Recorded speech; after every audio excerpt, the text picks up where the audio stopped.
What is going on, guys? Welcome to the latest episode of Beyond the Tape, a podcast where we usually chat to people making waves within the industry in Australian mountain biking. For this episode, though, we're having a bit of a tech talk with Lockie McKillop and Mick Williams. In this episode, we chat about some of our favourite tech from last year, some tech predictions for this year, team changes, a lot of e-bike talk in this one, and a bunch of other things that are happening within the industry. Before we move on, though, I'd like to thank our Lead Out Sports for being a major sponsor of the Tech Talk series. These guys provide some of the best tools on the market, and they also give us a $100 voucher giveaway for the best question out there. So if you want to support these guys for supporting the podcast, jump over to leadoutsports.com.au and get some of that sweet Abbey bling. It's going to make your toolbox look way better than it ever has before, while actually being functional. Next up, we've got Trek. Trek have been supporting podcasts for a while. I know I keep harping on about the Slash. I just spent a week on it in Threadbow. Did not clean the thing. It's covered in road base. Its brakes barely stopped working the whole time. Like, it's had a beating over the last couple of weeks, and it never skipped. It never had an issue. All the suspension was working fine, even with the extra backpack on. The wheels held up. Everything works damn well, considering how bad it's been treated over the last couple of months. If you want a bike that's super fun and will take anything you can handle it, just jump over to trekbikes.com.au, click Slash, and buy. Simple as that. Franked mountain bike apparel kept me comfy the whole time I was in Threadbow. The pants are so comfy that I wore them every day on the side of the hill, whether I was riding, sliding down the hill, taking photos, and trying to beat off those damn March flies. They didn't get one bite through the pants, but they tried many a time. They have no holes, no rips, nothing. They got absolutely thrashed that whole week on and off the bike. I cannot recommend them enough. If you want to grab a pair and also get a bargain, jump over to frankedmountainbikeapparel.com.au and use Beyond the Tape 10 at the checkout. While I was over there, I was running with the Fist Handwear and Dixon collab Flanny. That thing was unbeatable. It was warm during the cold. It kept me semi-cold during the warm, kept the sun from beating off me, kept those March flies away, acted as a sling. There was nothing I couldn't do with that Flanny. And man, the gloves just kept my hands protected in the elements while I was clicking away. So absolutely love their stuff. Jump over to fistgloves.com.au. Use the code Beyond the Tape and you get a bit of a discount there as well. Now that Threadbow's done, I am instantly thinking about the EWS in Derby. Now, Taylor Trails have a program that's just been released so that you and your mates can get down, sample the trails, get ready for the EWS action. The guys at Taylor Trails are going to show you the best places to watch, the best trails where everyone's going to be riding, and just take care of the whole experience so you can go down there and watch the world's best. Jump over to taylortrails.com.au, book a spot because it's going to be epic. Shred Bike Care, I currently have a bunch of their stuff waiting here for me to use. We are going to see how damn good this stuff is because my bike is thrashed, as I said. Let's see if we can get some road base off. Can't wait to use some of their bike cleaner to get everything clean, their degreaser to clean the chain off and lube, and they've also got a tyre sealant, so I'm going to top up the old tyres with that as well. If you want the full kit and full setup for everything to do with your bike, jump over to shred.com.au and grab some rad stuff. Don't forget Dirt Surfers. They are 100% recycled. Mud guards, they are often custom designs for a really, really good rate. So if you want to keep the mud out of your eyes, keep the mud out of your seals and your forks, keep everything nice and clean while looking rad and being great for the environment, head over to Dirt Surfers. And don't forget Capped Out Caps. We have now got some of their stuff up on store. If you want any custom top caps, then hit those guys up as well. All right, that's enough of me blabbing on. Enjoy this episode. It's a long one. We go deep. Really, really fun. So as per usual, grab a beer, grab a water, grab a wine, and enjoy this listen. I'm so slow. I don't know if I've got a headache until a few hours after it's healed. So we're all good. Easy. Let's just jump into it. Thanks for coming on the potty, guys. It's been a while. How you guys doing? Going well, mate. It's good to have another chat. It has been a couple of months, but I always feel as though Christmas and January are just kind of fucked every year. Everyone's busy and away on holidays, and then like every single event seems to be on in like January to Feb. True, good point. Yeah, it's our season over the summer. Hey, yeah, which is not the end of the world, but yeah, it gets busy. When was the last episode? I haven't even looked, to be honest. Like end of November, start of December. So that's not as bad as I thought. Yeah, I thought it was like October. Yeah, it could be. I don't know. Yeah, we just had heaps of people asking, which is sick. So thanks to all those guys that are listening. It really, it got me stoked. Lockie, in the last couple of months, you found a love for your e-bike with the mullet setup. So talk us through that, like how that's going. Yeah, well, like the e-bike thing, I'm trying to work out a bunch of stuff for work on like drivetrain wear and all that kind of stuff, which is that's interesting in itself, looking at power numbers and all that kind of stuff. I bought a Levo, did a lot of research. There's kind of two bikes it came down to. It was the Yeti and the Levo.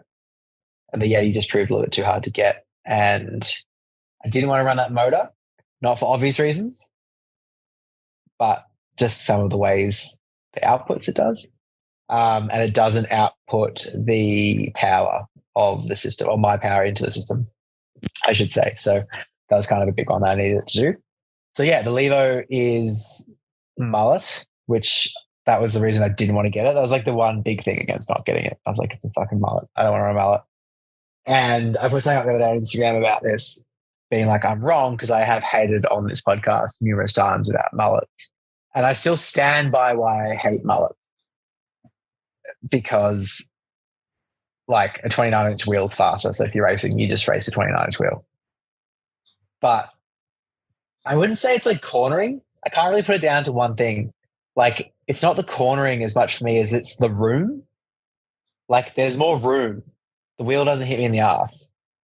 I really like that. So yeah, the mullet is in and e-bikes are sick. I've done 2 races in the last week. On the e-bike, it's really fun.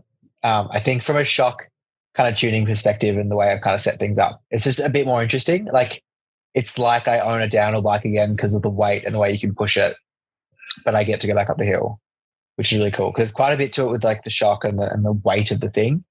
And they just planted, like you can just fucking plow and stuff. Like Red Hill last weekend, there's a whole Rudy section on one of the tracks for pins and needles. And I've been worried about riding on the e-bike because I'm scared, because if you do get off balance on the thing, like you eat shit hard. But I can just plow over stuff. It's fucking awesome. So yeah, I played with a bunch of stuff. I had the coil in the back of it. The coil was not a good shock on the Levo at all. Like they're like 18% progression, but it was just too supple. Like I think for a lot of people who are like, I think if people are getting into riding or a bit more novice, like it probably would be a perfect shock. But then I put the Super Deluxe in that was off my Stumpy, and I can finally kind of push against it a bit more. And I'm quite a pumpy kind of rider. So I just like it. And then it's a bit longer reach than the Stumpy. It's got a way longer rear end. So I'm running a 449 reach with a 447 or 8 rear. 8. Yeah. So it's like really balanced. And I generally like, I'd prefer the front end to be a bit longer and the rear end be a bit shorter in an ideal world. But yeah, it's just nice and balanced. And yeah, I just like e-bikes. I think they're fun. Yeah. Mm-hmm. I did an XC race today on it, and it was so much fun. Like, when do you get to do an XC race on 170 mil fork on that Levo on a 170 mil bike? Like, yeah, ridiculous. It was sick. Yeah, I feel really scared for everyone who's racing like short travel bikes on the next couple of days on that track, because it's brutal. Like, it's so brutal. So yeah, e-bikes are sick, and yeah, like I'm definitely open to the mullet. I think it depends on the bike. The next big bike I'm going to buy is going to be a mullet for sure. Just to try it out. So yeah, sick. It's good. And e-bikes are sick. Like if you haven't ridden an e-bike, I would say have a try one. I think they're really fun. you don't need to hate on them. If there's a lot of people who I've seen messages from lately who've just been like, why are you racing fucking e-bikes? Because it's fun and I'm an adult and I have my own money and I can do what I want is probably the main reason, but it's just fun. But if you don't like it, also just don't buy one. But yeah, I think it's cool. Have you guys ridden many e-bikes?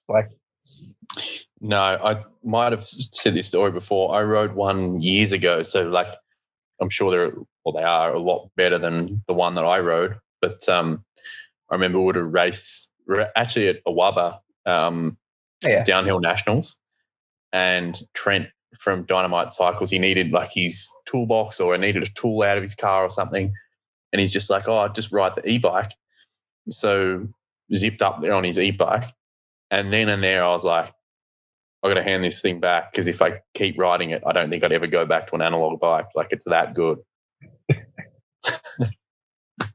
I've ridden heaps for Evolution, did a bunch of stuff for them. But man, the Trek rail I rode in Maydena was sick because I could cover all of Enduro Jam, super easy. Yeah. But then when you got the backpack on as well, you don't feel like you're about to get fucked over everything because the bike's heavier. So for a media rig, it's sick. And then a lightweight e-bike with a good motor would be rad too. So it's funny. I feel once you get this set up right, because it's taken me a while. I got that literally a week before Chrissy. And the first 2 or 3 weeks, every time you ride it, you're kind of like, I wish I was on my normal bike, for that techie bit or for this, situation. Whereas now with the way I've got it set up, Red Hill race last weekend, I don't think I could have ridden any faster except for one stage, which was quite pedally just because you're always above the motor. I don't think I could have ridden anything faster on my normal bike, which was just really, really interesting. I'm used to the weight now and it works in the way that works for that bike, not for other bikes. Trek just launched that that rail with the Bosch race motor this morning. And I was like, I wish I knew that was coming out 2 months ago because that's the other motor I really want to try. I've heard and the Brose's or the Specialized motor is amazing, but I've just heard really good things about the Bosch, especially the race one. From people who I won't name as person now, but they were kind of saying to me with some prep for this XC race today, they were like, if someone's got the Bosch motor and they don't win, they're a hubbard, which is pretty big to say. So that Trek rail looks fucking sick. It's the one I had at Maydena, so I had 20 kilo backpack on. I'm clearly not the lightest dude in the world. And it was still power wheeling up the climbs. I had to put it on trail or EMTB mount because turbo, you just loop the thing out. Yeah, especially with the extra weight on your back like that. Yeah, 100%. But it was so powerful. I'm like, it's so much different to what they were before. Yeah, I think I've ridden a few e-bikes, but the one I spent the most time on, I think might have been the first Levo. And it was fine, but I think more, if anything, the suspension stuck on it. I think they really dialed that in. And the new one's actually got quite a rearward. It's the most rearward, not rearward axle part, but it goes the most rearward out of any of the Specialized. Yeah, right. So I think that's a lot more dial. Whereas before, I think I just bolted a motor on something and it was horse link and that was it. You know what I mean? So yeah, I love e-bike racing. It's sweet. But then I also I enjoy going back on my other bike to Mick's point. I jump on my roadie on the commute home and can go hard. And I'm not oh, where's the motor? And I've jumped back on my stumpy and it's also fine. Because if I'm riding that bike, I'm riding with mates. So it's totally cool. Whereas if I'm riding the e-bike, it's honestly the most antisocial bike I would ride on because I don't have any mates with full powered e-bikes. So I just go and burn it for an hour and a half till the motor's dead and then done. So I think without going into it sort of too much, but I think I never really, because I kind of ragged on e-bikes a few years ago, but then I think, and without talking too much about Trinity, but I'm kind of interested in exploring that with Trinity, mainly to do with a training tool, right? If you're a downhill racer, enduro racer or whatnot, or just say you're a downhill racer, but you don't live somewhere with a chairlift access bike park or you don't have like local shuttles that run often, just the volume of training you can get with a good e-bike is unreal, right? Like volume is what you're really looking at if you're talking about like a whole off season. If you can get 10 runs instead of 4 or 5, then that's a good thing. My upper body's like, except for when I used to race downhill, has never been this strong. Like from it, Like, and I legitimately struggled for the first 2 or 3 weeks. Like, I'd wake up in the morning and be like, "Fuck it!" Like, I'd go to an hour and a half until the battery was dead, and I was like, "I feel like a train's hit me," and not on my legs, just my upper body. Like, I was just like, my little roadie arms were fucked. Is that why you've been back in the gym? Is to start handling your e-bike more? Well, no, I actually went back in the gym because I wanted to race downhill nationals again. And then it was at Threadbow, and I actually wanted to have a good crack. And there's a few guys here who are fucking quick in Masters this year. But just with timing, I can't make it work with work, which is fine. But then, it kind of just evolved into that. Like, I just had a lot more control on the bike. So I was like, well, I got the guy who's coaching me is rad. So I was just like, I'm just going to keep doing this. And it's honestly helped a lot. So, but I think if you want to do it properly, you probably just fucking up body strength. Yeah. Yeah, I noticed that first few test rides, man. Like on, I think it was the old Norco VLT. It was the first one I rode, and fuck, my shoulders and back were dead the next day. Yeah. Which is, you don't get that on many other bikes, right? I've honestly, I've never really been like an arm pump person. Like, I've never, touched wood, never really had an arm pump or any of that kind of stuff. And I've rarely had upper body fatigue, because like when I used to race downhill, I'd ride my downhill bike a lot. Like, I'd get tired, but I wouldn't say I had I would not wake up like that in the morning like that. So yeah. So I think it's a training tool. I was talking to Ellie Smith today about it, and I was like, it's the perfect, like, like, I think if you're going to go to XC or do that and you had the choice, like, as long as you're getting your cardio in, I reckon that's the way to go. And then do leg weights for your strength. I don't know, I'm not a coach, but I think it's sick. I also think, I'm not a coach, not I don't know anything really about biomechanics, whatever, but I also think there's something to be said about like movement repetition and your more so like mental wiring just for that biomechanic repetition. And because I remember like an old BMX coach of mine saying, he's like, because we were talking about like gate starts and how some guys were like really quick down the first straight, and some of the kids that were super quick weren't necessarily the strongest or the muscliest or whatever. I remember Tony saying he's just like, they're just the most efficient pedalers. They've just pedaled more than other people. So like their biomechanics for every stroke, they're just getting that extra couple of watts because they're more efficient. And, you could be the muscliest guy on the hill, like you could squat 300 kilos, but if you're not efficient at turning your legs over, you're just not going to be fast. 100%.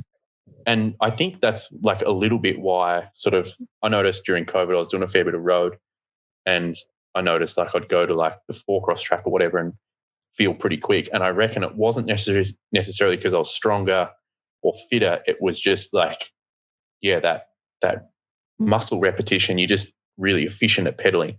And without being an expert on the topic at all, surely the e-bike thing has got a lot to do with that. Yeah. You just turn your legs so often. Dude, so I have never pedaled that quick in my life.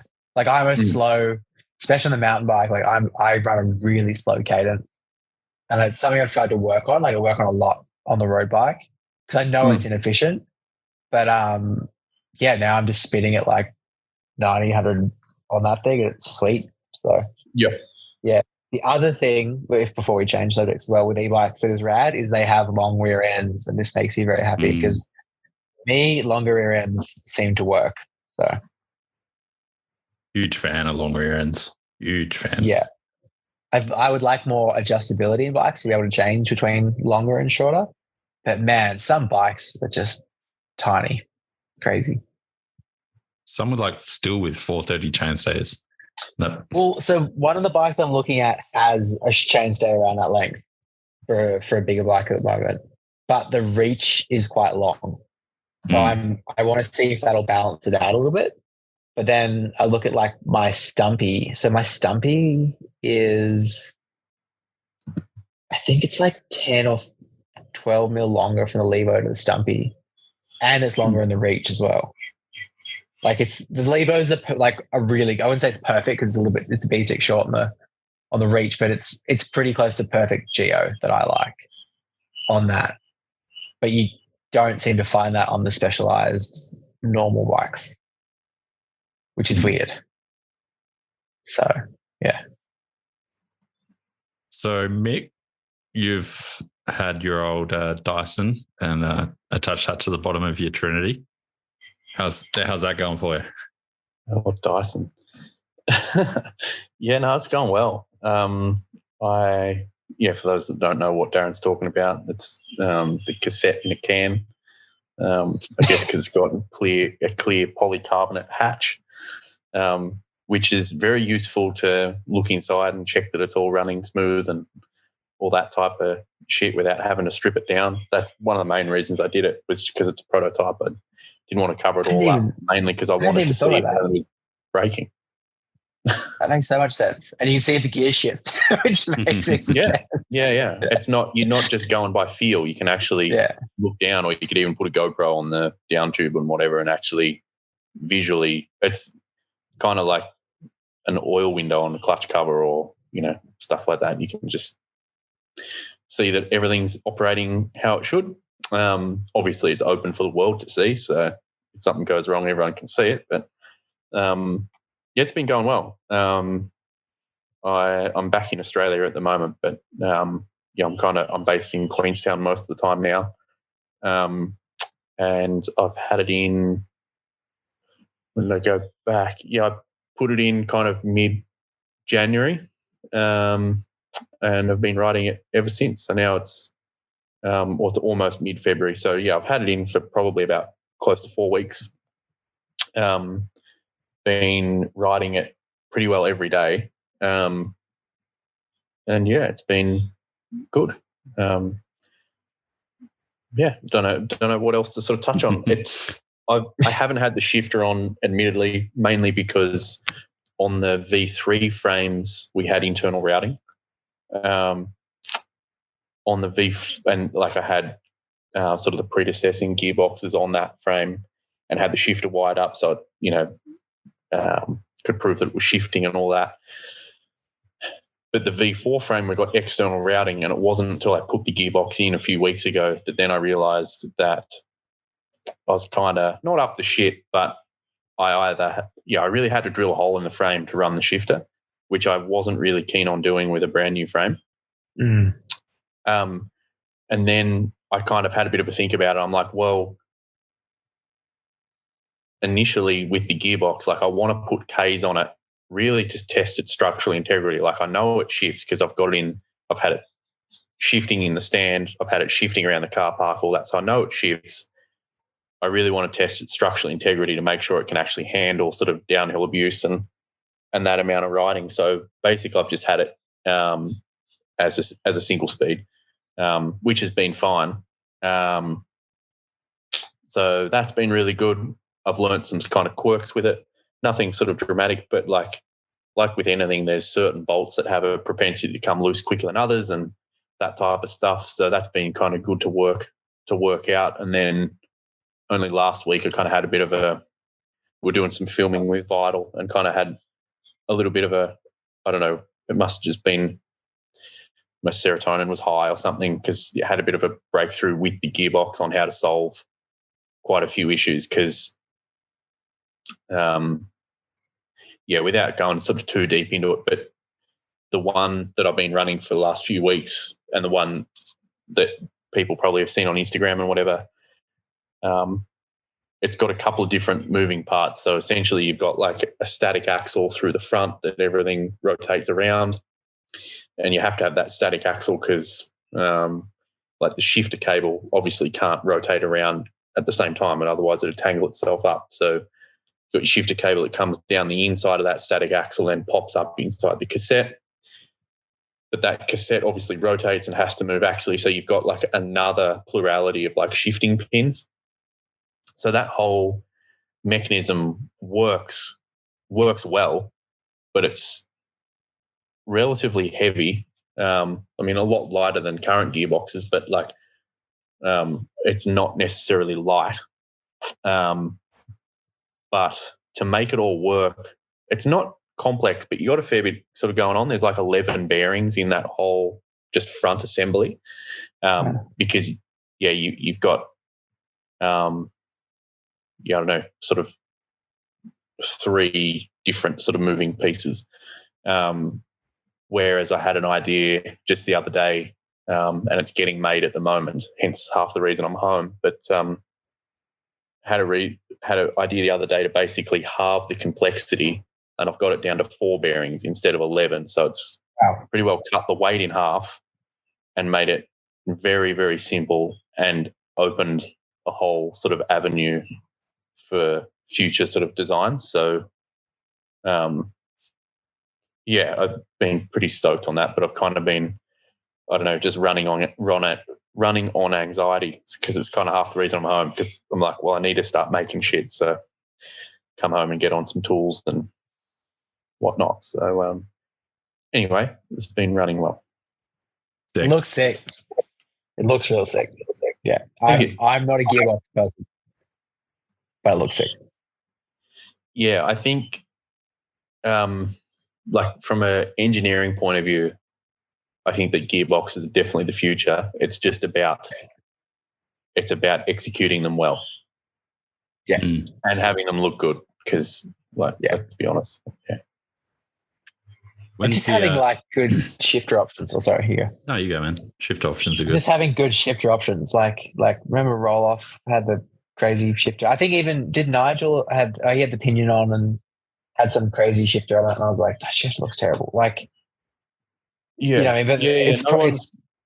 But no one's got a trigger shifter. That's the thing. So mine uses a standard shifter. So whatever you like, whether you're a Shimano or SRAM guy, but you can just run your standard. If you're a SRAM guy, you just run standard shifter, which I think is really neat. Like, it's one thing that I've wanted to do the whole time is keep stock product, because guys like SRAM and Shimano have got, in my opinion, have got that shit figured out. Like, like the pinion stuff, like not knocking anything, but the twist shift is not good. Nigel had to rig something up, because basically what you've got to run on the pinion is twist shift, like with their twist shift, and he didn't like it at all. He wanted to run his ODI grips, so he's like, well, screw this. So cut the grip twist off. So basically he had his ODI lock on. He actually used like a salt and pepper shaker lid, but it was basically that was it. I remember seeing that. Yeah, it was so good. Instead of the grip twisting, it was more of like a knuckle that your inside of your palm, I guess, could touch, and you could rotate it instead of it actually being your grip, which I think was kind of smart. It means, I guess, anyway, I don't know. So you didn't have a throttle, put it that way, because that shit just scares me, having a grip that rotates around. Effie Gear claimed that they had a trigger shift. We had one, and I just couldn't really get it working that nice. It might have been something dumb I was doing, but couldn't get it really working that nice. But I totally agree. Like, you need to be able to run sort of a stock shifter, or at least one that's good. Is shifting under load? How's that going? Because that's the big thing with pinion, is you can't shift under any load. Oh, really? No, because it just jams the gears up, so the selector won't move. You have to like unload it, shift, and then get on. Yeah, this is like another reason I've redone sort of the new design. Like, I could shift under load with mine. I didn't have an issue with that. I mean, obviously I've had it in single speed the last couple of weeks, but when I've tested it around the car park and whatever, had an issue in shifting under load. However, those shifting pins, I foresee that if there was an issue in the mechanism, that would be where the issue would come. And again, over any period of time, like your material fatigues and whatever. So that was kind of the one area that I didn't really know how to overcome, but it was the one area that I was, if anything I was nervous of, that was it. But that's half the reason I've changed it, Darren, is so I don't really have any concern now about shifting under a really high load, just because it's so much simpler. Because in downhill, right, that's the only way that bike's ever going to be shifted. Yeah, That's it. So like, you just couldn't have opinion. Like, yeah. If you've got to back off to shift gears, you've already lost the race. Yeah, the only time that would be okay, not only time would be okay, but if you could coast and shift, that would help a little bit. But yeah, you can. You can coast and shift on those things, which is on pretty yours cool. as well, Mick. On mine, yeah, you can as well. Sick. Fuck yeah, that sounds sick. I don't know how much to give away, but yeah, it's. I don't want to sound arrogant or anything, but like, yeah, I'm really stoked with how the new one's going. Like, kind of have these. I just get it. You're like the most least arrogant person that I know. Like literally ever. You also blew everyone's minds with that DT Swiss free hub. Oh yeah. Yeah. Did you just put like a bearing in there, like your center hub that went both ways, or? Yeah, that's right. It just had no internals. Yeah. So, those that don't know, I had a couple of comments on the dual directional center hub being like, "Oh, you've just got a bearing in there." I'm like, "Yeah, right, okay, yeah, okay, I'm going to post that on." Anyway, yeah, that's got a lot of attention. So that's imminent, coming to production, which is good. I've recently, like in the last couple of weeks, I just made a reiteration. Just sort of testing, just a slight variation. Slight variation with it. Still sort of same principle, but I've been riding that at Queenstown too a bit, and that's been, well, I mean, it feels like what I would imagine it would feel like if you're on some type of performance enhancer, because you don't realise with a normal free hub until you ride with something that's disengaged, like you're literally just dragging the brake the whole way down the hill. It was scary the first time I rode it. I was like, holy fuck, it feels like, I don't know, it feels like there's another metric, like another layer of gravity or something, like you're just going that much faster. So, and it's like, that's the thing, like it's only a tiny bit here and there, but the thing is, that tiny bit after a couple of corners, like if you just hold an extra half a kilometre through a couple of corners, the momentum that gets you all of a sudden hammering. So, can you free I'm coast so on keen it? for that one. Sorry, you both talking at the same time. I didn't get it. Sorry, you go down. Can you free coaster on it? Like on? Yeah. Sick. Yeah. We've got a bunch of crew down here, ex-BMXers, like they used to rep BMX, and they're all like, we can do fakies. That's like another thing. Like we can do fakies on our enduro bikes. I'm like, I mean, if you want to, like, go ahead. Yeah. Dude, I'll take 3 straight away. I was shopping for DT hubs as soon as I saw that video. Well, I'm only buying DT hubs now, not because of that, just because they're just fucking simple. Like, I love DT hubs. I just bought 350s for the e-bike. Yeah, I'm a big fan of DT. I've always been a big fan of DT ever since I got into mountain biking, because their mechanism, like even before EXP, but just their mechanism and like obviously the way they're made, they're made in Switzerland, right? They're a really good product, but I'm just a big fan of what they got going on. Like from a mechanical engineering point of view, you can't beat a dog clutch. So all my race wheels, well, not all of them, but most of them when I was racing track were DTs for that reason. Just easy to get parts for. There was the World Cups, so that was easy. Just simple. Yeah. And then I bought those i9s and I was like, these are going to be awesome. And I kind of thought they were on the level, this isn't to rant on i9, but the level of like Kings, you know what I mean? Because I've worked on Kings before and I like Kings, and they are a hub that beds in over time, you know what I mean? Like, but those i9s were not like that at all. I was so disappointed in them. And I was like, I'm just getting DTs. And I'm also changing to, I'm not buying 6-volt anymore. I'm only buying Semenuk. I've never ran centre lock, so like I'm an open mind to try it. On the topic of hubs, I've never had a set of kings, but I'm a Chris King fanboy. I mean, for those that don't know, like it's obviously they have a different way of kind of achieving it, but at the end of the day, like their engagement mechanism between a king and a DT is relatively the same. And I think they're known to be such good hubs for an obvious reason.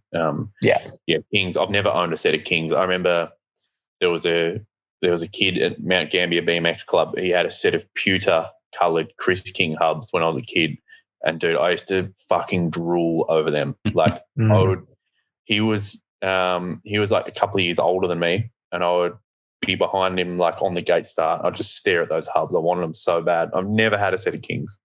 Yeah. I had a set on my roadie and I didn't even have them that long because I rim brake, but they were so lovely. I feel like for me, I look at them like I used to look at profiles with BMX, like because they just last forever. You know what I mean? And profiles would just go forever, man. But yeah, DT hubs are sick. Yeah, I'm excited. I'm really excited to see that free hub because I know it's not the same idea as center hub, but even the benefits from the center hub, which I'm now experiencing on the e-bike because of the whole disengaging thing, is awesome. So going the other way is going to be even better. So, yeah, I mean, like, and again, like without sort of, they from an engineering point of view and like from a WRP sort of, I don't know what you'd kind of call it. I don't know, like brand future forecast, like where I want to go with bikes. The two kind of tie in together in a sense, if you want to put it that way. Similar to your point, like they're different but similar in a way. So need to get a side note, and not to let too much information out, but e-bike lockout ratchets, you need to make those e-bikes into ones because that is amazing. Yeah, you tried it. So like a fixed rear hub. Yeah, it was sick, dude. Like, and I was messaging Casa about it, and he was like, "How is that? What is this?" Like, and I was like, because I was showing how I could shift while I was riding along. Yeah, and not to name drop Casa and put words in his mouth, but he was like, "That there'd be benefits of that, like in e-bike and Enduro." So the question is then, and like, excuse the ignorance. I'm happy to admit there's a lot of things I don't know, particularly in e-bike space, because I'm not an e-bike guy. But in that sense, then, when it's rolling forward, is it having to push the motor over, or what's the go there? I don't think so. I don't know, to be honest. I don't think so, because you don't get that whirring noise. Because it's disengaging because there's like a free hub inside between the chainring and the motor is a detachment. So there is like a freewheel or a detachment from there. Yeah, because a lot of them have like sprag clutches in there. So you it's the same as a center hub. Yeah, pretty much. Yeah. And then when you push the pedals, it feels the force of those pedals. Yeah. So you pretty well got similar to a center hub, like a sprag clutch between the crankset and the motor. So what you're doing is you are turning it over, but dependent on the crankset, it's just doing essentially what center hub does. I think so. Very similar. Rocky's the closest to a center hub, the Rocky Mountain setup, because there's the BB, the motor is up higher. Yes. So it runs a standard BB, and then the crank drives a standard BB. Yeah, because the crank joins into the frame. Your chain wheel drives the drive motor on the motor, and then the motor drives the chain back to the wheel. Roger. That's wild. It's silly, but it's also pretty cool. Yeah, well, I've done all the numbers on it. They've got the biggest torque by far, but then they also take their torque reading in a different place. So it's not really apples to apples. I think you lose a lot of it in that chain line. Yeah, but they are pretty torquey for the ones I've sat on. So it's funny, like they're all supposed to be equal, but the certain brand that you didn't want to ride feels like horse shit compared to the rest of them. Just in its power delivery. Like it just feels I don't know what mapping is, and I've heard mapping said a lot, so I'm not going to say I know what it means, but apparently the mapping is not great and they're changing a lot of stuff and tuning them and that kind of thing. But I was saying this I was just having dinner with Triffin before, who I'm working with at SRAM. Like, it's like Bosch released the race motor, right? If I was buying an e-bike and I was racing, what motor am I going to buy? The race motor. Like, and it's not just because it says race on it, it's because it's actually tuned for racing. Like, if that's where you're going to go down in terms of tuning, that kind of stuff, yeah, why are people racing on a motor that everyone's on? Because I don't think everyone should be on the same stuff. Like, and that's not boring. a mean thing, but if you put people in turbo around tight corners going uphill, like, if you don't know what you're doing, you'll loop out, So, yeah, it's interesting. Like, I feel the bigger the brands are with motors, the more wide net they have to cast for the way that works. You know what I mean? 100%. Well, that's why you buy like a Toyota Cressida with a 1J in it, for example. It's from the 90s. That's a super powerful motor, can do 1,000 horsepower or whatever, but it doesn't come from the factory like that. Because no one's going to use it. So e-bikes are the same, right? So when is that hub thing coming out, Mick? Or are you not allowed to say? Give us a time frame. For the DT? Yeah. I'm aiming for the first quarter of this year, so we're obviously already halfway through that. But that's what I'm hoping for. Nice. Which is for some wheels. Push, yeah, I've had of any product that I've sort of shared on social media, I think that's been the most popular. Like, my inbox got absolutely smashed for a couple of weeks after that.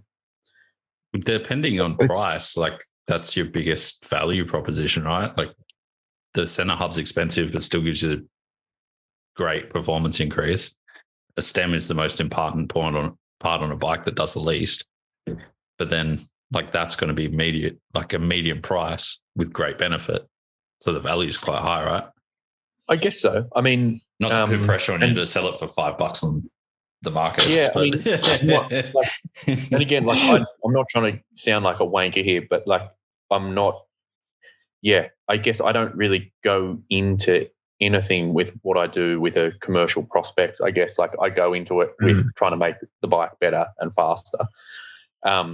And if the price that I charge for that part covers my cost and I can make enough of it to put stuff back into R&D, then that's all I really ask for it, which a businessman, I guess, would tell you is stupid, but that's the way I'll continue to do it, because at the end of the day, I'm just a bike rider. But to your point, Darren, I think, I mean, generally speaking, products that do well, I mean, use the iPhone as a prime example, right? If you had like two axes, one, or axis being like one like price and the other being profit, and the other being like quantity you can sell, there's a Goldilocks zone somewhere. Like Ferrari, they make a huge profit off it but sell bugger all. And then you've got something else like I don't know, like those fidget spinners or something, I don't know, like they sell millions and millions but make no profit off them. But you've got something like an iPhone which would sit right in the Goldilocks zone, like they sell millions of them but make a good profit off them as well. And generally speaking, I mean, there are products that you can forecast that will be the same. Like, like the Enduro yokes are one of those things, I guess. Like, they've been my best-selling ones, and also make enough margin to put back in R&D. So there are some products like that. The net of some products that I've bought out has been zero, really, whereas those haven't. So. I was just say too, like, and this is in no way meant to be mean to Center Hub, because I like Center Hub, so what I mean. But I feel like the yokes and that DT are very elegant in the sense that they just disappear into the bike as well. You know what I mean? Yep. Like, that thing you put up just looked like a normal hub. You know what I mean? And like the yokes just look like the stock yokes, or they look a little bit fancier. You know what I mean? If you go for the polish one, but the Center Hub does look different as well. You know what I mean? Yeah. And there's a whole. For sure. And like, even like, I tried to make the Center Hub look as discreet as I possibly could. But you're right. Like, you still notice it. Like, some people get off on that. Like, some people want it standing out. Whereas, like, I'm a little bit the same as you. I like things looking discreet. But I actually prefer the standing out because I'm a power meter person, so I actually like that. Do you know what I mean? But I can also see why at the same time. It's like as an upgrade, I assume that thing will be an upgrade to an existing product. It looks like it's just bolt in, done. Yeah. I don't know if that is the case, but I can send you. Yeah, I'll send you a video. I'll show you. Sick. Let's move on to something a little bit different. I was going to do a terrible segue there, but we're not going to. I want to talk about some team changes because we're all race fanatics, right? So I'm interested to know your opinions on some of them, if you're keen. Always keen. Obviously, Jack Moyer has gone to YT. That's a huge change. And I think, Lockie, you might have had some supple hints about this in previous podcasts when you said you were going to buy a small canyon from someone. No, I actually wanted to buy a small canyon. Like legit. Okay. It's just because the small fits me sweet. And yeah, there might have been some leftover team frames. But I'm excited with the Moyer thing. So like I've known Moyer for a long time. I got a lot of time for Moyer. He's a good dude. But then his mechanic Paney I used to live with and race with. So I'm like super tight with those boys. So I'm excited for it.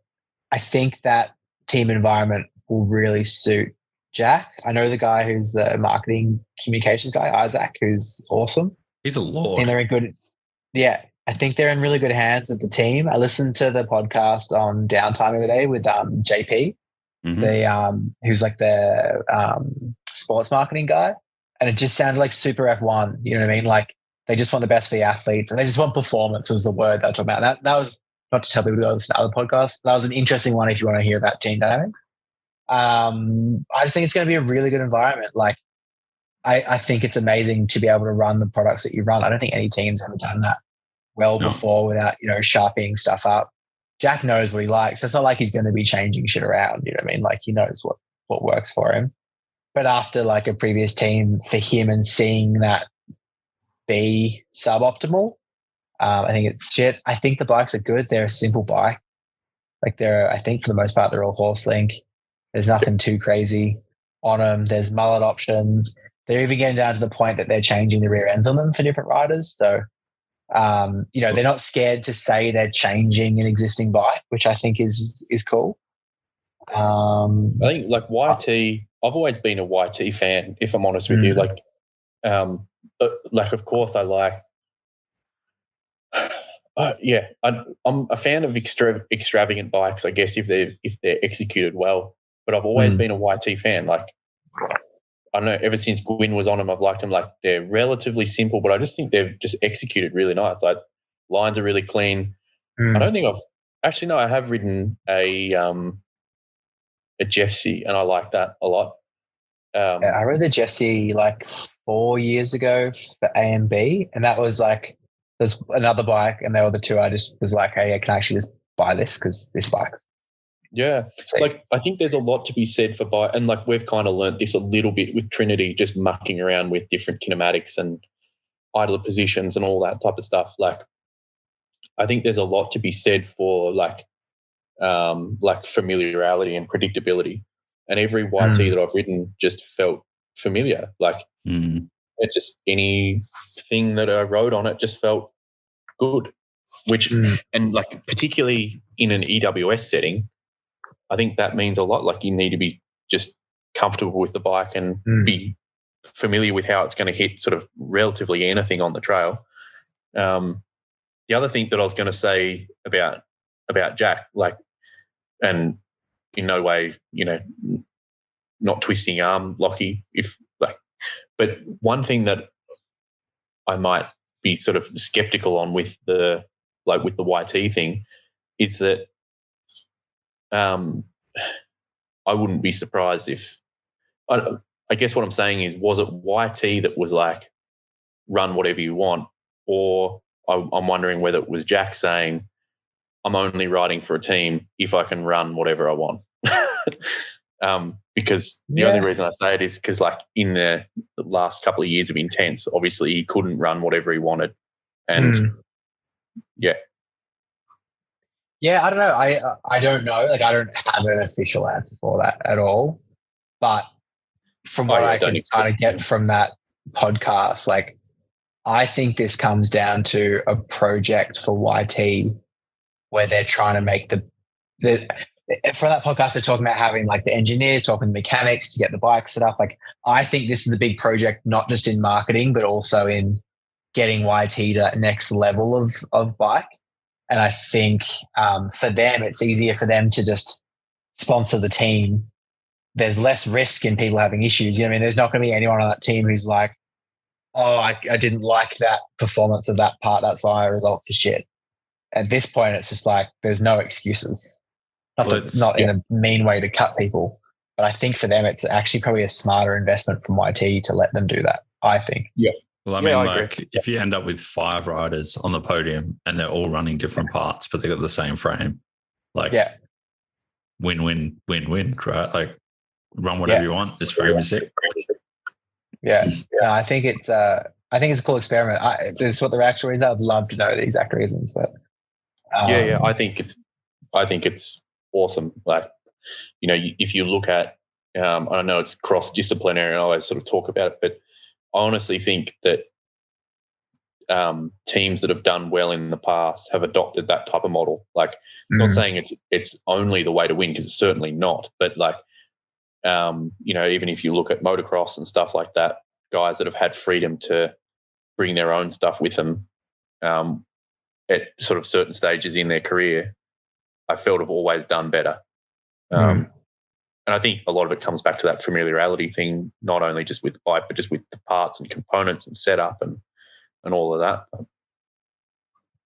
Yeah. And like, even some teams are open to letting people run blank tires. You know what I mean? Like, it seems like other experience I've seen with some teams is they don't. They have to run a certain brand, and that's detrimental. But yeah, this is obviously the next step. So I'm excited. I'm really excited to see I think it's cool. Yeah. Yeah. I wonder if they've got, what would be interesting is if it's so open. I'm not saying Jack would do this at all, because I think, like, from looking at it, like, obviously there's the brands that he chose, like RockShox, Maxxis, whatever.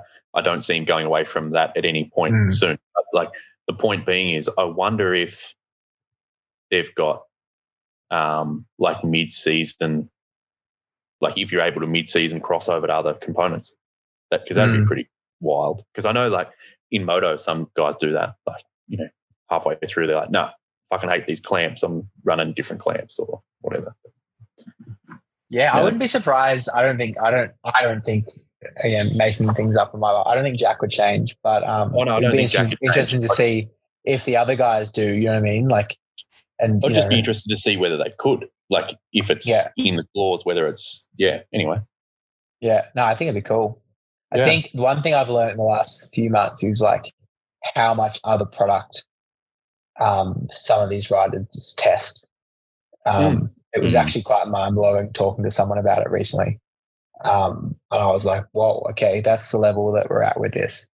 So I think even in that regard too, it would help if, they are testing each other's stuff and trying stuff to rule things out potentially as well, or, see how good things are. Like, like the Conti tires example, a lot of people talk about Conti tires. A lot of people are asking for Conti tires in race pits to try and borrow and stuff, you know what I mean? To have a team like that where you're like, old mate's on the Conti, I'm going to go try his wheels today, would be pretty sick, just to rule that out of your brain.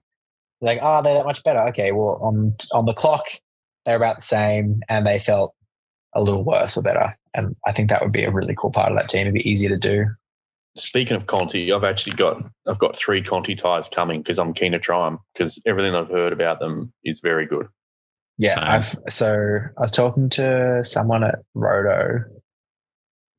I can't remember. Anyway, the team was on Maxxis before and they changed to Conti, and they were all a bit, but they tested them first. But when it came up, and they were like, they're just as good. He's like, I probably wouldn't say they're a lot better. He's like, they're just as good, maybe like a little bit better. He's like, but it was one of the pivot guys. But they last heaps longer. He's like, which I think is a really big benefit. So yeah, I'm keen to try those. I think I'm gonna buy some when I go over to New Zealand. I'll ditch my tires and buy ones over there. So it's gonna get shot by the fucking security. I like that they've got. I mean, Maxis has got this as well, but I'm a huge Maxis fan. Like, I've ran Maxis forever. I've got Maxis on at the moment, whatever. Huge Maxis, so I'm not knocking it. But I feel as though the Maxis lineage is a little bit kind of arbitrary. Like, you've got obviously DHR, DHF, Assegai, the three main sort of downhill tyres. But like, it's a little bit kind of it's a little bit arbitrary of their use. Like, I personally, I'm like DHR on the back, Assegai on the front at the moment. Yeah, same. But, you know, you've got guys running DHR front and back. You got some guys that swear by DHF, that type of stuff.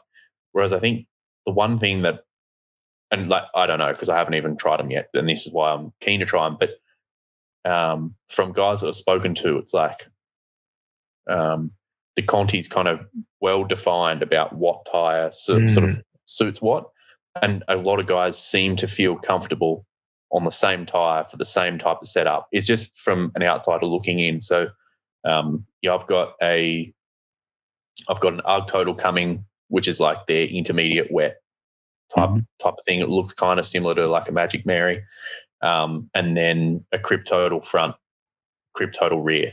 So I think I'll keep the Crib total on the rear sort of the whole time, but I want to sort of try the UG total and Crib total up front, sort of swapping them around, seeing how they ride sort of different. But yeah, they look good. Yeah, that makes sense. Like, the more I think about it, like, really, I don't change my tires, especially in Australia. Like, I would never put a mud tire on.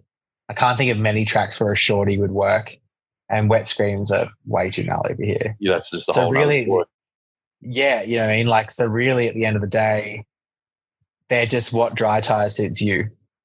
Yeah, I do agree with that. Yeah. Another team change I'm very interested in as a bike tinkerer is Melamed to Canyon, because that bike is super kooky with reach numbers and stuff. Like, I checked out Walshy's small Canyon drive yesterday, and it is huge. Dude, so I'm keen to see where it goes. The small's you can change between 450, 455 and 460 reach on a small. Ridiculous. That's insane. Like, that's the perfect fit I want to play with for me. And I'm not tall. Like, I'm 5'9" on a good day, but like, I'm not a small. You know what I mean? Like, I'm just not a small bike guy. I'm a medium bike guy. I could maybe size up to like a medium large if it's a trek kind of thing. You know what I mean? Like, it is crazy. Those and it's not. I don't think it's a case of those bikes should be ridden by someone who's a small rider either. You know what I mean? Like, you shouldn't be going to that bike and sizing up. I think people should be sizing down. But then I swear on one of the podcasts the other day, they were kind of talking about like a new bike or something. So I was listening to. I got those vibes as well. I think it might have been downtime. Yeah, I think it was downtime. So, because he's on the Spectral now. Yeah, he said something like, I'm riding a Canyon, but I can't say what it is, or like it was something along those lines. It wouldn't surprise me if they had one on the way, like that kind of, I know, like they've had a similar type of construction for quite a while now. Like, they've had small updates, but like nothing sort of dramatic, hey? Yeah. Yeah, like I don't know, is the Spectral due to be replaced-ish? No, that's only 2 years old. Might be 3, so maybe. Yeah. But I thought at first that his bike was the Torque, because it looked the same as Troy's from Maydena. So Troy's on a mullet Torque. And I thought maybe that's what the bike was from the first stills that came out. I don't know. It's interesting. I just don't know if that stride has really hit the mark, but yeah, who knows? Maybe it sold amazing and we have no idea. But I'm so keen to see that move. Like, personally, being a SRAM person, I'm really excited to see how that goes. And I've heard feedback. I've seen feedback that sounds awesome on some stuff. So I'm excited. I think also nervous, because like, I think when someone makes that many changes, just like, oh, fuck. I hope it works out. But he's based in, I think, like Vancouver, or not too far away from the Vancouver office for SRAM. So I think he's pretty close. Yeah, he's right down the road. Which I think is awesome. You know what I mean? So I'm excited to see it. Like, I've got a lot of time for the stuff he puts up online and the tinkering. Mm. I think probably anyone who listens to this podcast loves tinkering with shit. So I hope he goes well. There's some pretty interesting components he's standing in front of in those photos. But don't know what they are. But I just noticed some nice black tape around his cranks, and Who's this, Melamede? Yeah. The best bit is they went and put him in front of some components that are not supposed to be seen, but also released photos with the components in direct vision. So it was good. I like the duct tape on the cranks there. There was one more. The change that everyone wanted to happen, Lewis Buchanan to OnlyFans. Mick, when is your contract coming into play? Like, when are you going to be up on that platform? Mate, they dropped me for him. Oh, okay. Yeah, right. Dude, you should fully put up stuff about your shit on there. Like those videos that go viral with HUD, like just a little preview of the HUD moving. I wasn't showing my dick enough. Just put that porno music behind it. Oh, it'd be amazing. Maybe that's why you got cut, though. Maybe you've seen more HUD photos. Yeah. No, I have a Patreon, and that's been going relatively well. So, like, for people who want to see like pre-Instagram stuff or like behind the scenes about like how like prototype stuff, I've been putting some stuff on Patreon. I will say Patreon's becoming a little bit like, I feel as though they're like their interface is a little clunky. I think Patreon was at its highest.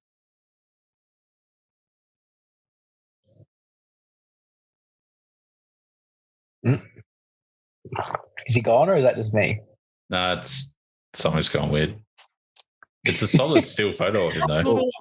Yeah, I was like drinking. Did I drop out? Oh, there you go.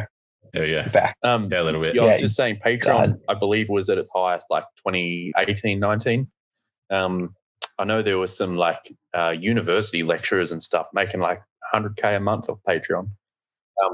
Anyway, it's still a good platform. I think it's a little bit clunky. Personally, I'd prefer to stay with Patreon over OnlyFans just because of the connotation involved. But yeah, I mean, there's certainly people that like to get around that. I don't even know what you call it, but exclusive content. I think so. I think like the way, I don't know, like I love YouTube. Probably got into it in the last year, but YouTube stuff is insane how big that gets. You know what I mean? So I was just trying to see my internet's sucking. Like, how many followers does old mate have on the YouTube?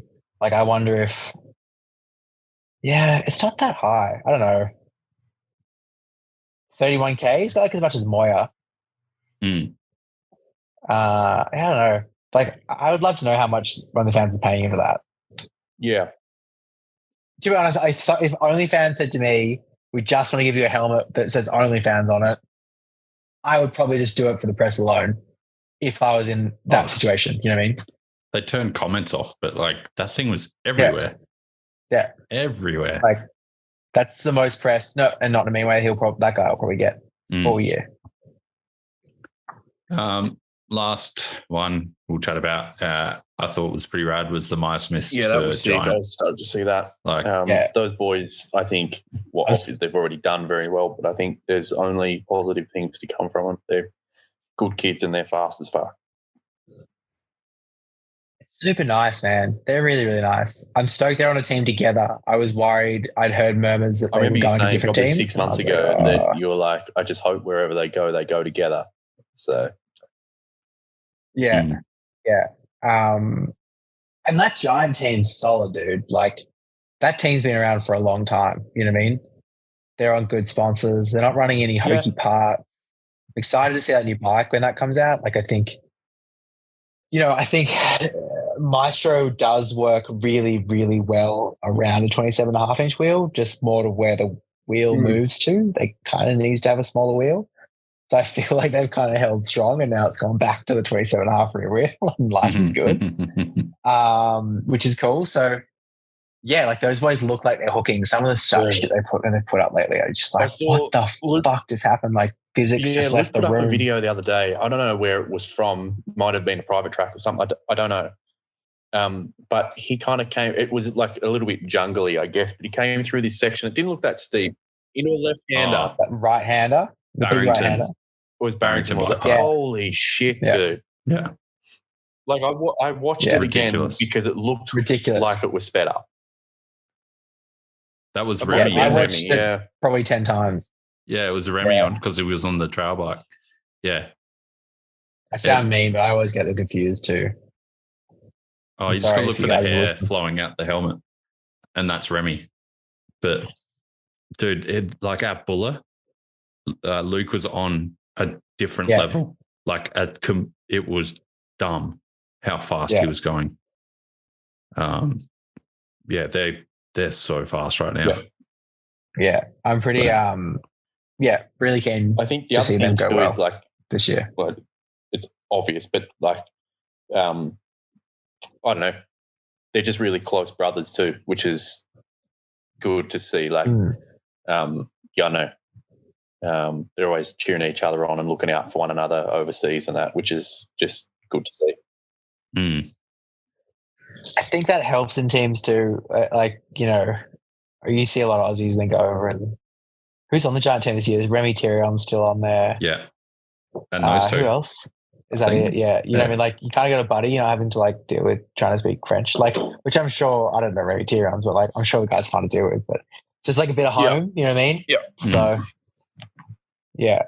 No, Remy's a good dude. Yeah. Tyrion's a dude. Yeah. So, yeah, I'm keen. And like, who else better to learn from than like Remy in some things? Like, just pure raw speed is going to be huge. Yeah. Go do some training camps in France with the guy. It'd be sick. They have, I've only thought about this for literally sort of 3 seconds because we're talking about it, but I feel as though Remy and those two boys have a similar kind of style too, hey? Like raw speed, just attack the track. Like similar type, like, you know, not very tall guys. I think Remy, like Remy Tyrion is about my height. But like, I know they just seem to kind of, I feel as though he would be a good mentor for the way those two boys ride.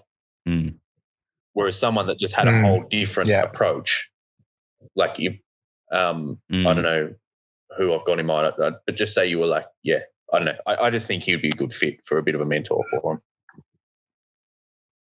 him. It's going to be sick to watch him. Either way. Yeah. All right. Sweet. Change up quickly. Favorite tech from 2022? Just rapid fire. And why? I thought about this so much today. I didn't think about it at all. And it was so hard to think about stuff that's not where I work. But the first I'm going to say is stuff that where I work. Unfortunately. The new RockShox stuff is my favorite. I'm aware of some of that too, and it's very good. Tech. Yeah, like the forks work amazing. The buttercup thing's rad. I don't know. I just feel it's just a really good refinement. Like they didn't go nuts on anything, and I know the time that went into that stuff. I think that reflects why it's so good. And same with the rear shock, man. Like that rear shock I've got in my Levo, and the one I had before in the orange with the HBO, just fucking rad. And like way less time dialing them in as well. And then all the new shocks have gone to like a low tune, which I really like out of the box because I usually run a low tune anyway, which I think is great. So that's probably my favorite bit of on-bike tech. Non-brand related, I suppose this is probably my favorite product of the year, but I don't know if it came out last year, but I bought some We Are One rims. Very impressed. Okay. Very, very, very impressed. They're on the e-bike. I have plowed them into so many things and made them go dunk off stuff. I landed on it sideways last weekend. It sounded like it cracked. Still true. So yeah, the We Are One stuff's probably favorite bit of tech in terms of rims. They're not super heavy, lifetime warranty. Yeah, pretty sweet. Mm. I think Mick's still Dude, thinking. honestly, I've kind of been put on the spot with it. I don't know. There's been. When did the Stewart stem come in? Actually, Oh, that's probably come my on now. favorite bit, actually. No, I do love my Stewart stem. I don't know. I'm a little bit lost for words, but I think, like, in general, I think the bike industry is in a good place at the moment. I think there's a bunch of companies doing really good things. Like, being a company that's in that space, I look around and I'm kind of a little bit sort of awestruck by other companies that I'm really impressed with or look up to. So I think that's cool. Yeah, don't know what else to say. You can't really buy a bad bike at the moment. Not really. I mean, there's a couple. Yeah. Pretty damn hard, though. But yeah, like, you know what I mean? Like without sounding too sassy, and this isn't, how do I make this sound not too sassy? Pretty much if you go to a bike shop and buy a bike, you're going to buy a good bike. You know what I mean? Now, a few of those direct consumer brands are really good, like Canyon's really good. YT's kind of semi-direct, they're really good, you know, but there are a few other ones that are kind of direct to consumer where they can be crappy. But for the most part, like, you're in a pretty good place. Can definitely vouch for that, for sure. And like even today, like even checking at Threadbow, this would be the, I don't know, probably 13th, 14th year checking at Threadbow. And we're not doing downhill right now, but we're just not that busy. And it's not because people aren't riding. It's just because the product works. Like, it's really cool, especially with access and stuff. Like, it just makes life easy. But yeah, it's just the easiest it's ever been, you know. Like, you don't have to use Coke cans and shit anymore to get stuff to thread in or fit. Like, yeah. Yeah, I mean, agreement with you on buttercups for sure, because it's so simple. Yeah, like that stuff it blew my mind. Like, in corners for sure, like it's number one. But my favorite tech was the TQ motor for sure. Like, how silent and talky and algorithms, like everything about that was perfect. Yeah, it makes sense, right? I really want to spend time on one of those, to be honest, because one of the guys at work has it. He loves it. Yeah. Harmonic Drive's pretty cool. Like, I didn't really know how it worked until that product came out, and I kind of looked into it and I was like, that's really cool. It's a masterful piece of engineering. Yeah. If you've got a spare one kicking around, Darren, I'll happily test one out. Yeah, I don't. I bought camera kit, man. I'm broke as fuck. And yeah, parts I've been using. Best thing I've bought this year is Ergon's GE fat grips. Because my thumb is fucked. My thumb doesn't work. Yeah. The scaphoid is basically non-existent in there. Couldn't use the meaty paws for too long because my thumb wouldn't work when I shift. But these have got a taper to them. They just work. They're thick. Yeah, okay. Definitely recommend. I either speak to people who love Ergon grips or hate Ergon grips. There's no one ever in the middle. You know what I mean? Which is, obviously they're fitted to suit certain people, which is rad. But yeah, that and their saddles I wanted to try for a while. I rated their saddle. I was an ODI long neck guy. Yeah, I was about to buy one a while ago. I'm a lock-on. Either, doesn't matter. I only have lock-ons on my downhill bike, but ODI lock-on ODI long necks. I don't know. I just had them forever. Can't beat them. They're just good. I love DMR death grips because they are literally my two favorite grips in one grip.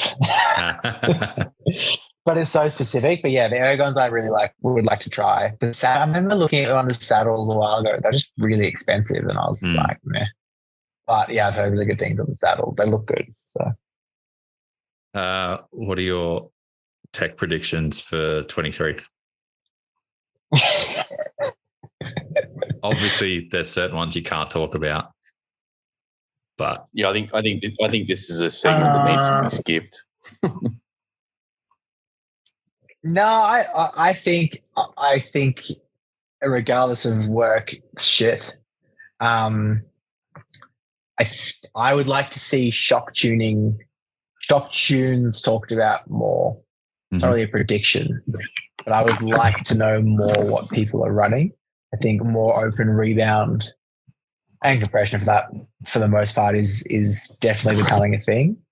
I would like to see that more talked about because I think that's a big one for people. And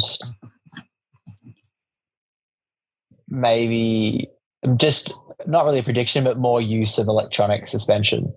Having come off flight attendant for the last few months, I genuinely think that would be a cool thing to race on.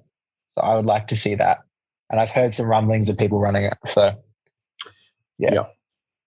One thing, and not necessarily just for 23 or 24, but like one thing that obviously will be in those years, but like longer term, is that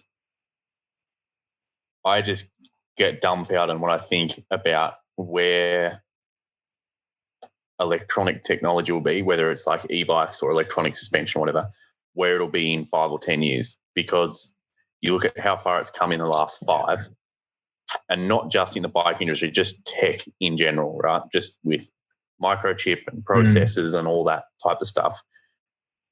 Even battery size, right? Like where WRP is in Queenstown, below is Brobike, and they're a pivot dealer, and they've got I'm not that up with the brands, but they with the models, sorry, but they have a couple of the pivot e-bikes in there, and dude, you cannot even tell they're an e-bike.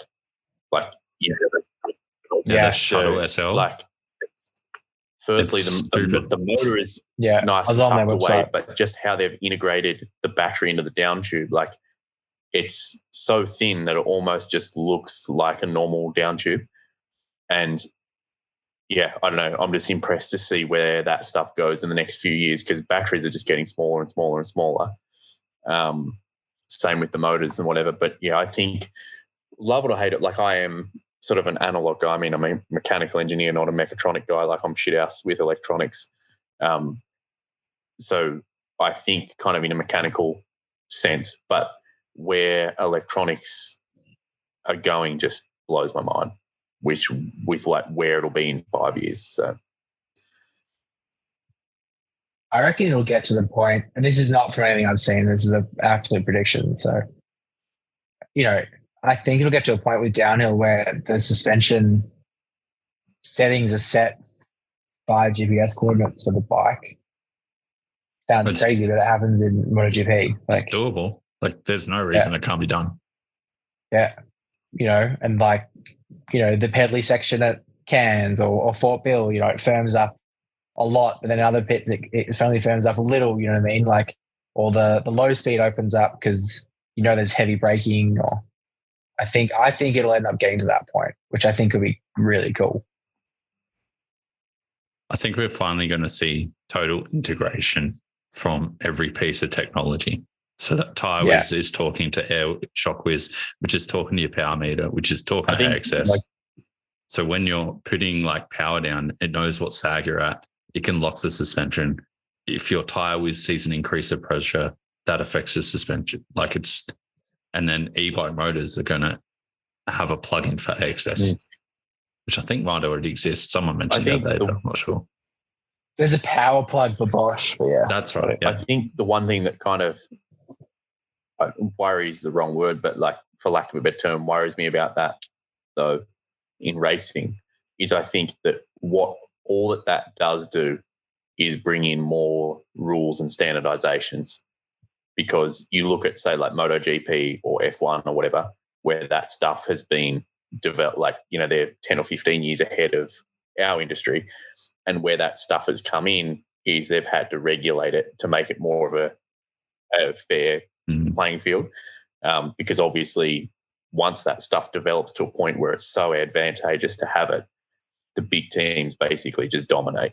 So without thinking too far ahead of it, is that I think it's cool, but the one thing, I mean, I'm not a huge F1 fan, but I went on a bit of a binge the other day, and just how cool like the 80s, 70s, and 80s F1 stuff when it was unregulated, because people just had the wildest shit like fan cars and that. But yeah, I don't know. It'll be interesting to see where sport goes in a few years. Just Group B rally, like Group B. That's all we need. More Group B, like no bunting. Fans can stand over. I definitely agree, Nick. I like the rawness of racing. So it's not like, I think with like e-bikes and mapping, like that would be boring. You know what I mean? Like when the motors map for a certain parts track, like that would just be freaking boring, like to watch.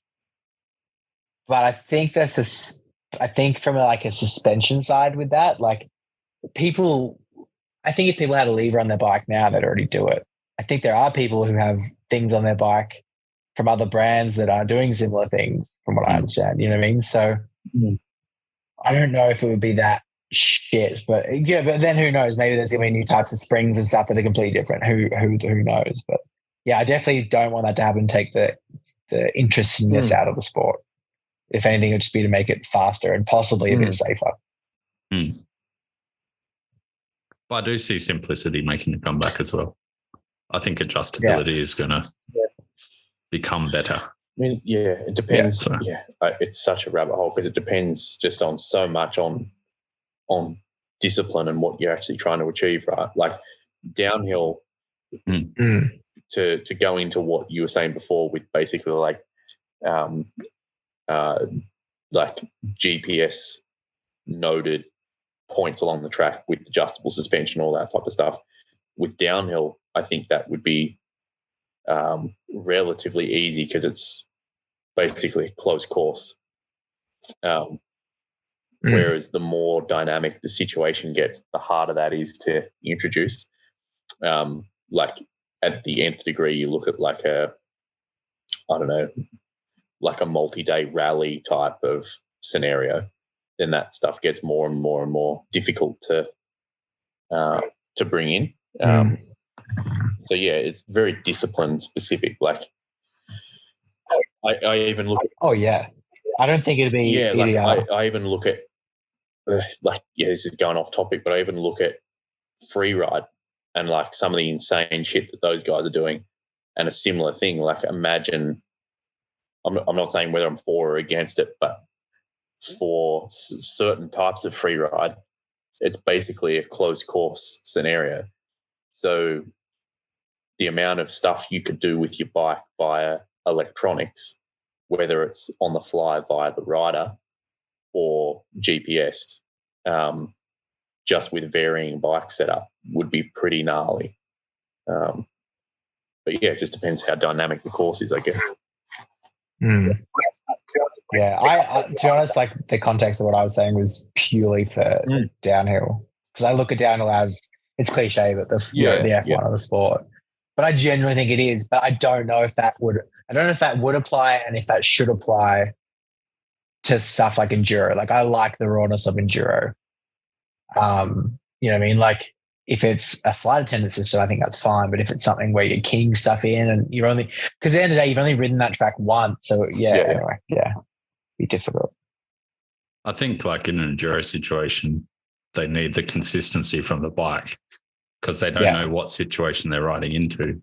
So they need to know how their bike's going to handle it either way. Whereas if it changed, you've got a different bike setting in a terrain, you have no idea what's coming. So, which when I have the bias on, not to get a segue, but the bias on quite heavy with flight attendant, it is a little bit like that. You know what I mean? Like it does change in and out of that setting a little bit, which is fine. If once you get used to it, it's okay. But I still preferred it on the more open side of things. And that was fine because on the descents, it was open like a normal fork. But then as soon as I would get a rise, it would do its thing. Sweet. We'll end it with a listener question. You've kind of had some time because I like this question, but Mick was talking about it beforehand. This is from Get on the Bandwagon. Will, he is a super nerd when it comes to mountain biking. Is my reference when it comes to everything. There's been many arguments about oval chain rings and how they are good for road bikes or XC or whatever, but no one talks about how they interact with suspension. Do overall chain rings offer advantages or disadvantages with how they interact? Yeah, we talked a little bit about it before the potty. I hadn't seen the question before then. I sort of had a bit of a spitball. It's kind of like what I will say, and we talked about it a little bit before with like basically like a human's biomechanic, and I feel as though like a lot of like a well-trained person on a certain setup, I think can be quicker because they've trained. Like what I'm getting at, I guess, is like I've never ran an oval that extensively. I rode on my hardtail for a while, actually doing dual slalom because I wanted like a lot of leverage out of the gate and for it to roll over. I think I had the like equivalent of like a 34, so it was like 36, but then 32, if that makes sense. I have read a lot of road forums, and you might weigh in on this much more than I'm able to, Lockie, but like I've read on a lot of road forums that like they reckon that like an elite level, like an elite trained athlete will be able to push through the dead spots more efficiently than what a oval chainring would be able to give you mechanically. I don't know whether that's true or not. Yeah, just from stuff I've heard from various people, they reckon like ovals are better suited to more amateur cyclists. I don't know. What like to answer the question specifically, I guess, is that it's, for one, it is very bike specific. So basically, yeah, there's kind of two parts to this, and one is like anti-squat and the other's pedal kickback. So anti-squat, let's say if you've got a 34 tooth oval ring, is that essentially like in the power portion of the stroke, you're riding a 36, but then say you're riding a 32 to get you over the lull, like the high low spot of where your cranks will be.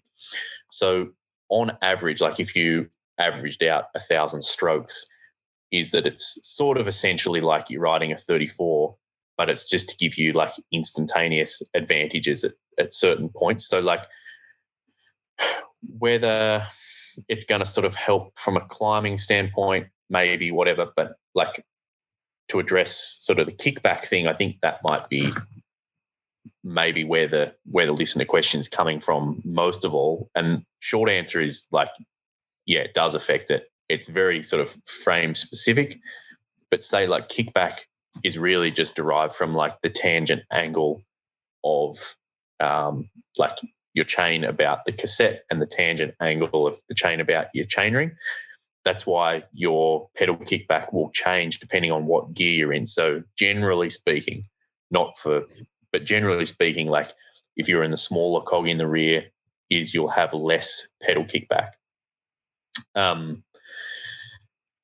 Likewise, if you change chainring size, it will give you more or less pedal kickback. So you'll notice like on a lot of like 4-bar or horse link designs, a lot of the time, like my meta is in front of me here, and it's just like kind of like a 4-bar single pivot design, and the main pivot is like right adjacent the top of the chain ring, like where the chain would hit, like where it contacts the sort of the first tooth of the chain ring.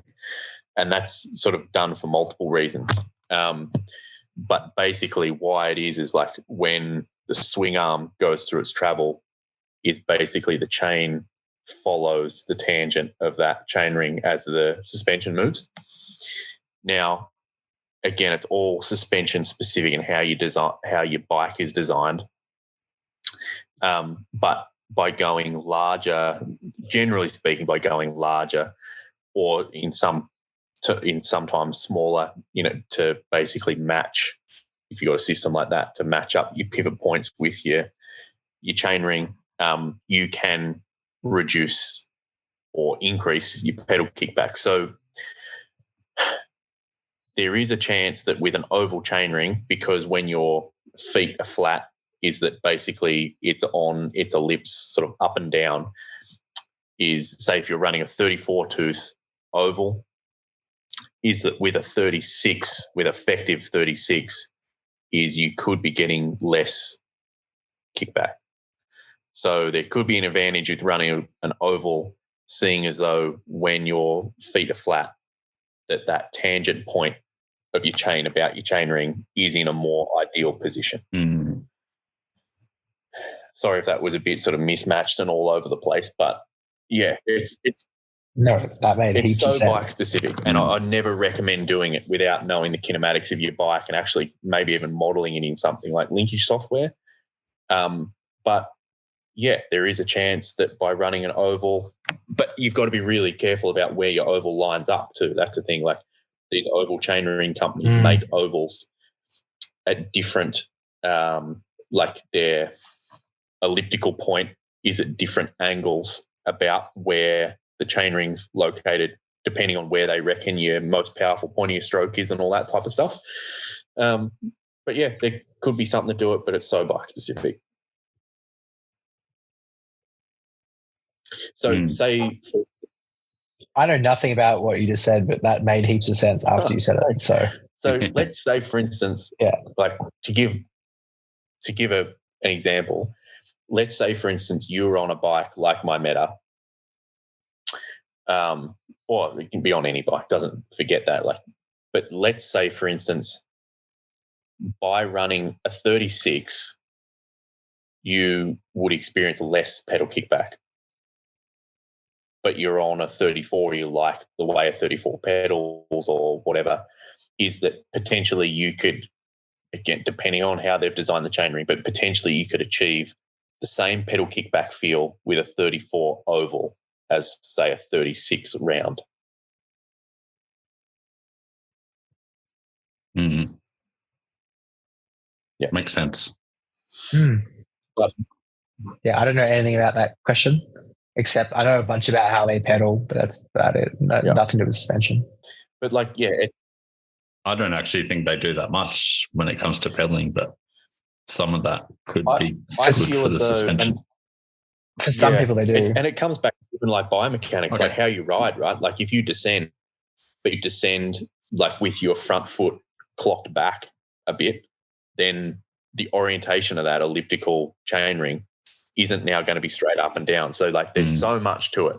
And I feel as though unless you're willing to really dive into it, kind of comes back to the initial point, and like a point that a lot of coaches and whatever make, is that perhaps you're better to train your body through those certain types of scenarios. Like I've got very limited time on the oval, but from riding my hardtail with the oval and doing gate starts and whatever, I honestly thought I was faster on the round ring, probably because my body was just conditioned to a lot of BMX starts where I always had a round ring. So like the way my body performs a gate start is knowingly that I have a dead spot at the top. So my physique to actually do a gate start has been evolved around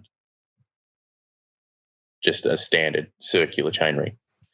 But again, I don't know, jury's out on that one.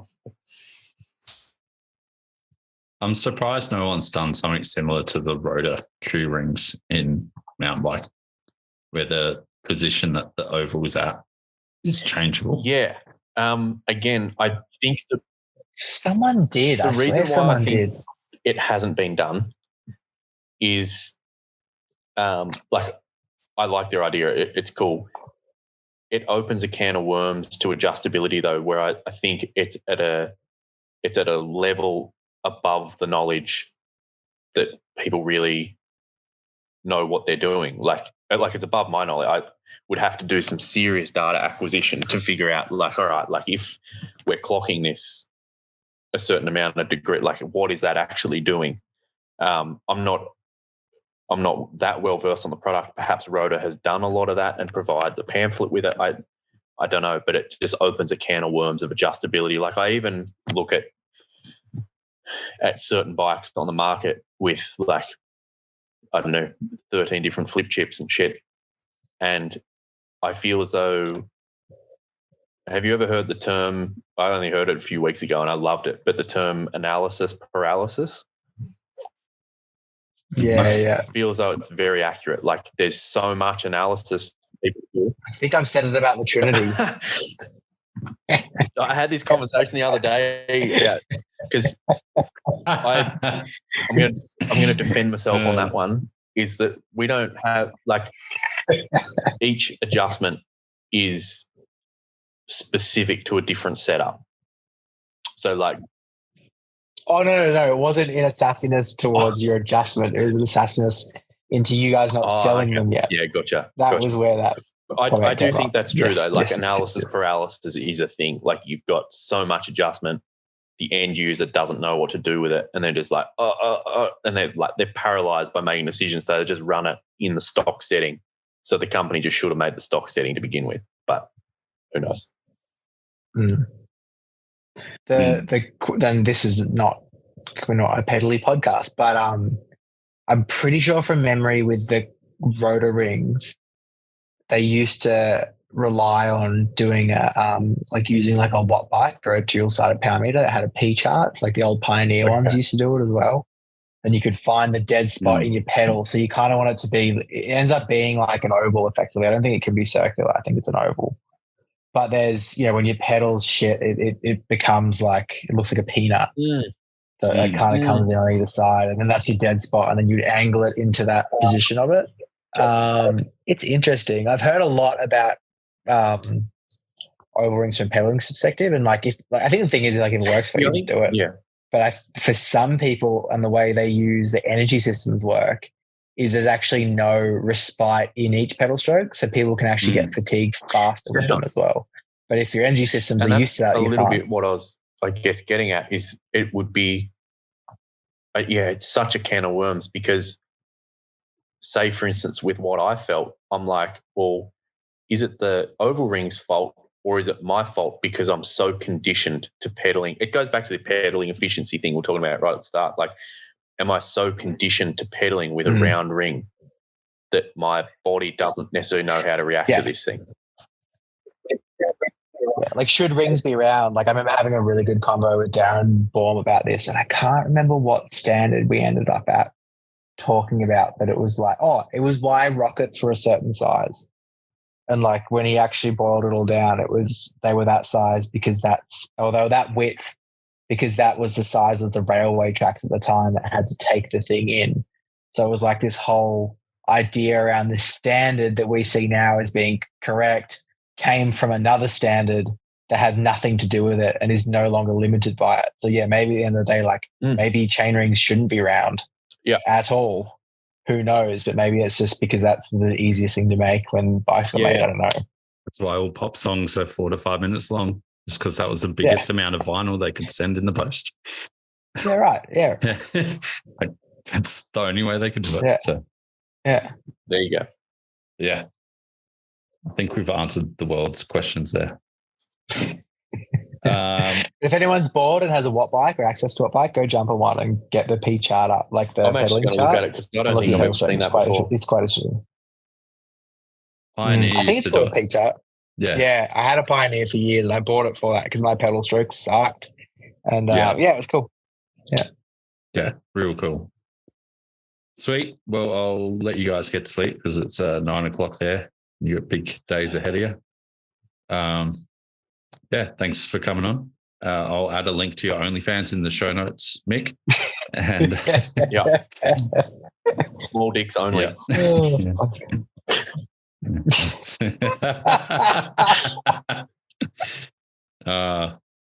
Easy, guys. Thanks so much. Good to see you guys. Good chat. I'll see you next week. Yep. Yeah, see you next week. Yeah, like the wild. There you go, guys. That was the latest episode of Tech Talk. I hope you enjoyed it. As per usual, we'll be chucking questions up again next time.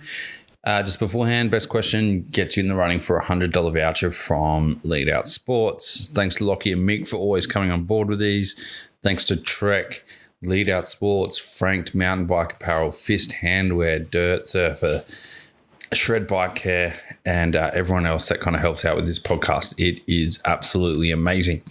Hopefully, until the next one, you have a bunch of fun, and yeah, it'll be less than 2 months this time. Thanks.